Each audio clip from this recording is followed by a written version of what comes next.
आपण गेले काही वर्ष महाराष्ट्राचं राजकारण बघतोय, पण खरा सेक्युलर नेता आज आपण गमावला असं म्हणावं लागेल.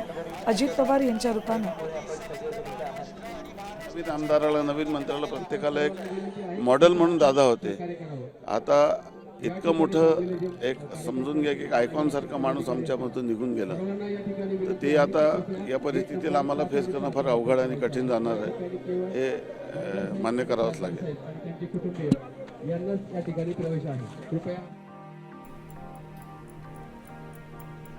काल ज्यावेळेला सकाळी अजित पवार मुंबईहून बारामतीच्या दिशेनं निघाले, त्यावेळेला की अजित पवार बारामतीत जातील, त्यांच्या 4 प्रचार सभा घेतील आणि पुन्हा एकदा बारामती किंवा मग मुंबई, पुणे या ठिकाणी कार्यकर्त्यांशी संवाद साधतील, जिल्हा परिषद निवडणुकांचं नियोजन करतील, असं सगळ्यांनाच वाटत होतं. बारामतीतल्या 4 प्रचार सभा त्यांच्या काल होत्या. त्या ठिकाणी उत्साहात कार्यकर्ते वाट पाहत होते. दादा येतील, सभा घेतील आणि त्यांच्या खास शैलीत काहीतरी बोलून जातील. मात्र हे नियतीला मान्य नव्हतं,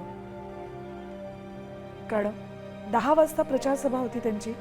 त्या आधीच 1.25 तास आधी अजित पवार यांच्या विमानाला अपघात झाला आणि अकल्पित असं घडलं. जे घडू नये असं सगळ्यांना वाटत होतं, जी बातमी येऊ नये असं वाटत होतं, तीच बातमी आली. विमानाचा अपघात झाला हे सगळ्यांना कळलं, त्यावर विश्वासही सगळ्यांनी ठेवला.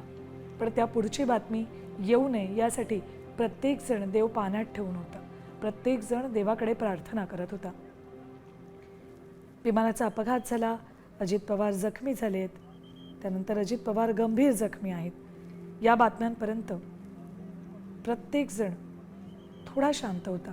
मात्र ज्या क्षणाला अजित पवार आपल्यातून निघून गेलेत असं कळलं, त्यावेळेला ही बातमी मान्य करायला कुणीही तयार नव्हतं. ही बातमी ज्या क्षणाला आली त्यावेळेला अख्खा महाराष्ट्र शोकसागरात बुडाला होता. कुणालाही आपले अश्रू आवडणं शक्य नव्हतं. ही बातमी खोटी ठरावी, चमत्कार व्हावा असं प्रत्येकाला वाटत होतं. मात्र सोशल मीडियाच्या काळात ही बातमी वाऱ्यासारखी पसरली आणि अजित पवार आपल्यातून निघून गेलेत हे प्रत्येकाला अखेर मान्य करावं लागलं. एक मन समोरची दृश्य पाहून अजितदादा आपला नाहीत हे मान्य करतंय, मात्र एक मन हे मान्य करायला तयार नाहीये.